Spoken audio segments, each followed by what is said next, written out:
অধিবাসের দিন ফুল্লরা স্নান করলো হলুদ জলে। তার চোখে মুখে আনন্দ উপচে পড়ছে যেন। সখীরা হেসে হেসে গান গাইতে গাইতে তাকে পরিয়ে দিল হলুদ ছোপানো শাড়ি, সাজিয়ে দিল ফুলের অলঙ্কারে। বেদবতী ফুল্লরা গলে ফুলহার, কালকে তো শনি বিবাহ অভিসার। শঙ্খ বাজায় উলু দেয় সখীগণ, বর কন্যা দেখে সবে করে সম্ভাষণ।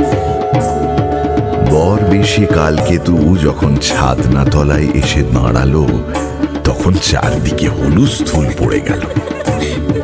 মেয়েরা সবাই ফুল্লরার ভাগ্যের প্রশংসা করতে করতে নিজেদের কপালকে দোষ দিতে লাগলো। পরিচয়ে মিলে সবে প্রার্থনা করে, সুখে